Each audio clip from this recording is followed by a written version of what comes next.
Bienvenue dans les mondes ésotériques. Je suis Chokri, hypnothérapeute et médium. Aujourd'hui, je partage avec vous une nouvelle expérience tirée de mon parcours. Ouvrez votre esprit et plongeons ensemble dans les mondes invisibles.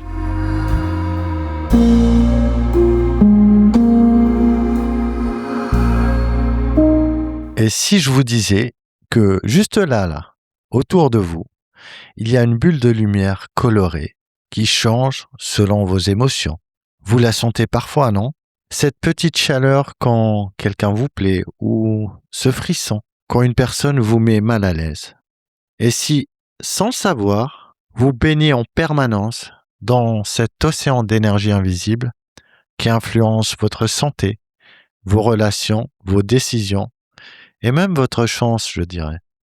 Avez-vous déjà eu l'impression de sentir l'humeur de quelqu'un sans même qu'il n'ait à ouvrir la bouche, ou de sortir d'une pièce en vous sentant vidé, comme si on vous avait pompé votre énergie? Et si tout ça n'était pas du hasard, mais la preuve que votre corps ne s'arrête pas à votre peau, qu'il existe autour de vous un halo lumineux, votre aura, un réseau électrique invisible, votre corps éthérique, et cette roue d'énergie qui tourne en permanence, qu'on appelle les chakras.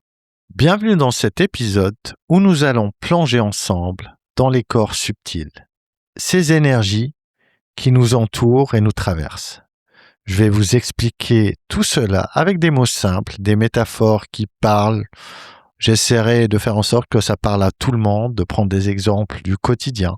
Nous nous appuierons aussi sur ce que dit la parapsychologie, sur ce que disent les médiums en général, les voyageurs astraux, ceux qui ont vécu une expérience de mort imminente, et même ceux qui ont exploré ces mondes sous ayahuasca ou autres psychédéliques. Nous allons essayer de croiser, regrouper les informations, afin, je dis bien, de se rapprocher le plus possible de la vérité. Êtes-vous prêt à ouvrir les yeux sur l'invisible qui est là depuis toujours? Allons-y. Commençons par l'aura. Imaginez une bulle de savon multicolore qui vous enveloppe complètement. Comme un nuage de vapeur qui sort d'une douche chaude, elle change de couleur selon ce que vous ressentez. Joyeux, elle brille en soleil jaune, stressé, elle vire au gris orageux. Les scientifiques en parapsychologie la décrivent comme un champ magnétique vivant autour de vous, un peu comme celui d'un aimant, mais qui pulse avec vos émotions. Les médiums la voient directement. Il m'arrive de la voir aussi, mais pas toujours. Les couleurs qui dansent et qui révèlent si vous êtes en pleine forme ou si vous portez une peine secrète. Les voyageurs astraux disent que c'est leur première peau lumineuse quand ils sortent de leur corps, comme un manteau qui les protège dans l'invisible. Ceux qui ont vécu des EMI parlent souvent d'une lumière enveloppante qui s'illumine ou se détache du physique. Et sous ayahuasca, ça devient une explosion de couleurs folles, des vagues qui connectent tout le monde comme une immense toile d'arc-en-ciel. Passons maintenant, si vous voulez, au corps éthérique. C'est la couche la plus proche de votre peau, comme un double fantôme bleuâtre qui suit exactement le contour de votre corps. Pensez à un petit réseau de veines lumineuses qui transportent l'énergie vitale, un peu comme les câbles électriques cachés dans les murs de votre maison. C'est celui qui vous donne la pêche du matin quand tout va bien, ou cette lourdeur quand vous êtes malade. Les médiums le sentent comme une chaleur dense juste autour de la peau. Les magnétiseurs aussi travaillent sur ce corps-là pour soigner les gens. Il faut savoir que la maladie arrive d'abord dans le corps éthérique avant de s'installer dans le corps physique. D'ailleurs, dans mon équipe, j'ai engagé une personne qui est spécialisée sur ce corps-là, sur le corps éthérique et sur le corps physique. Elle peut travailler dessus à distance. Chaque personne de mon équipe a sa spécialité et cette recrue fait vraiment de l'excellent boulot. Revenons à nos moutons. En voyage astral, c'est souvent ce corps qu'on utilise d'abord pour flotter près du lit. Pendant une expérience de mort imminente, il se détache doucement comme si on retirait un pull trop serré. Sous psychédélique, il vibre si fort que vous ressentez des picotements partout. comme si votre corps était branché sur une prise géante. Ensuite, il y a aussi les autres corps subtils, comme des pelures d'oignons lumineuses superposées. L'émotionnel colore tout avec vos sentiments. Le mental crée des formes avec vos pensées. L'astral vous permet de rêver et de voyager loin. Et les couches plus hautes touchent à l'âme pure. C'est comme des vêtements les uns sur les autres. Quand tout est bien aligné, vous vous sentez invincible. Quand ça coince, vous vous sentez bloqué dans votre vie. Et c'est là que d'autres personnes de mon équipe peuvent intervenir sur les hautes couches de l'âme. Donc, comme je vous ai dit, chacun sa spécialité. C'est un travail d'équipe qu'on fait lors des soins ésotériques. Ce qu'on appelle le moi supérieur, c'est la partie la plus haute de vous.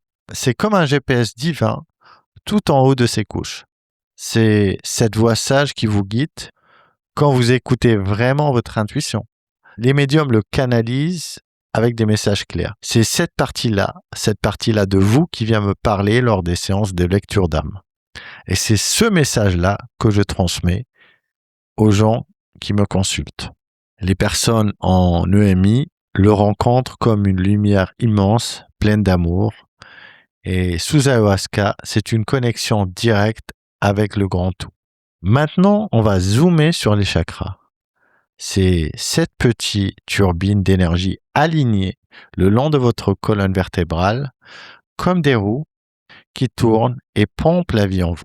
Le chakra racine, rouge, tout en bas, représente vos fondations, la sécurité, l'argent, le sentiment d'être à votre place. S'il est bloqué, c'est qu'il y a la peur du manque, l'anxiété. Et s'il est ouvert et aligné, vous vous sentez solide, comme un arbre centenaire bien enraciné. Le deuxième chakra, c'est le chakra sacré orange, sous le nombril, qui est la source du plaisir, de la créativité, de la sexualité.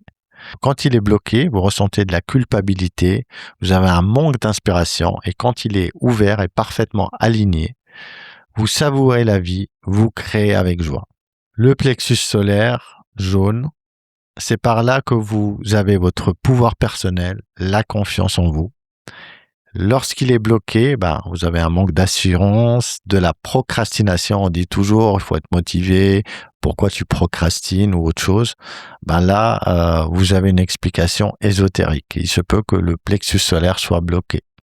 Quand il est ouvert, aligné, vous passez à l'action sans peur, sereinement.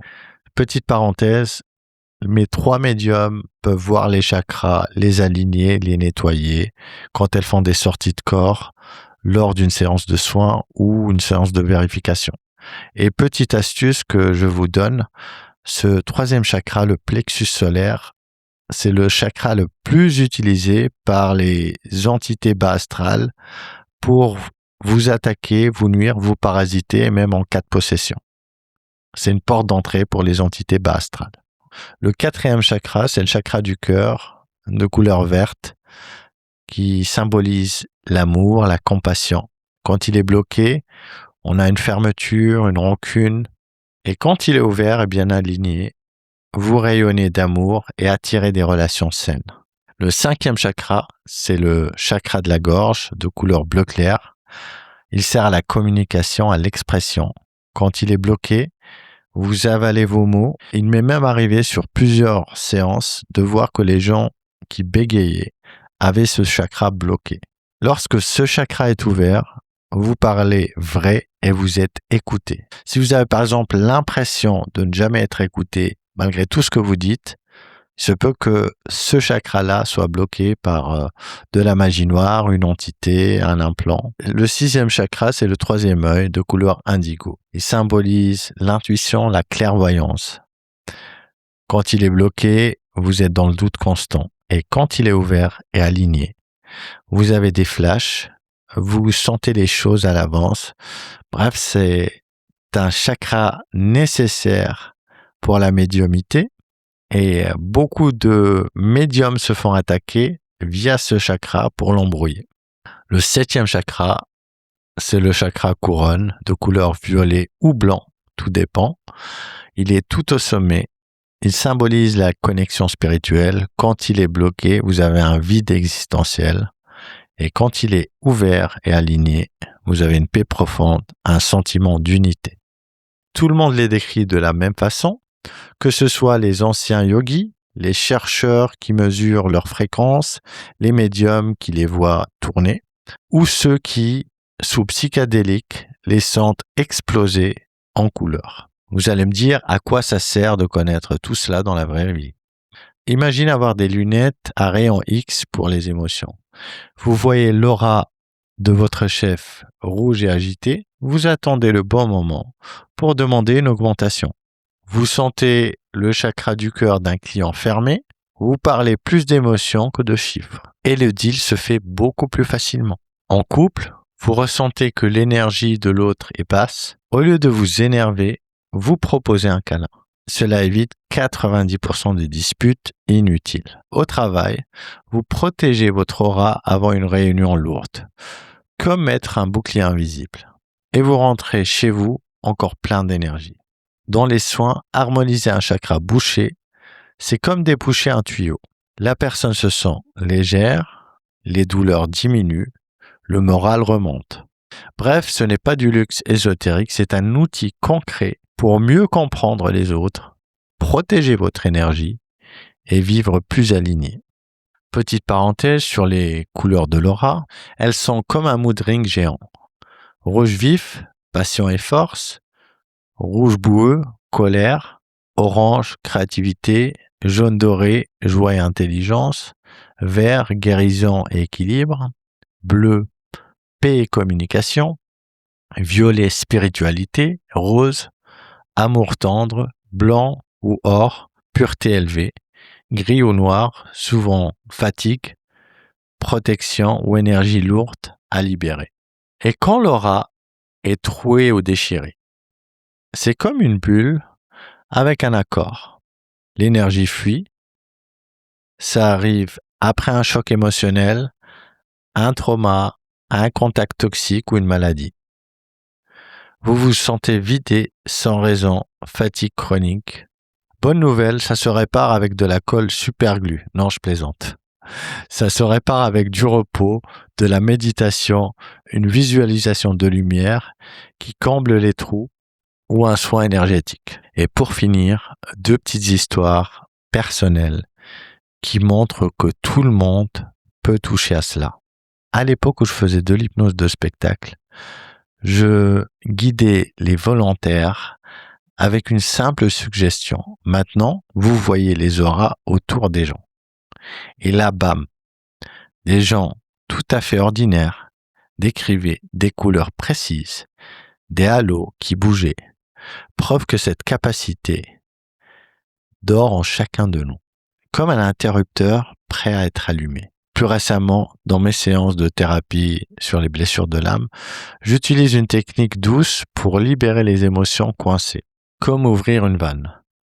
À cet instant, l'énergie monte et soudain, l'aura du patient devient hyper visible. Couleurs qui dansent, zones qui s'éclaircissent en direct pendant qu'il lâche prise. C'est magnifique et cela montre que quand on libère ce qui le bloque, l'invisible se révèle tout seul. Vous aussi, vous portez tout cela en vous. Peut-être qu'en écoutant cet épisode, vous commencez déjà à sentir une petite chaleur, un picotement, une couleur. Et dites-moi, avez-vous déjà senti une énergie particulière autour de vous ou autour de quelqu'un? Ou avez-vous déjà vu une ou plusieurs couleurs qui vous reviennent souvent? Voilà tout pour cet épisode des mondes ésotériques. Si vous avez aimé, abonnez-vous, likez et partagez. À bientôt pour de nouvelles aventures.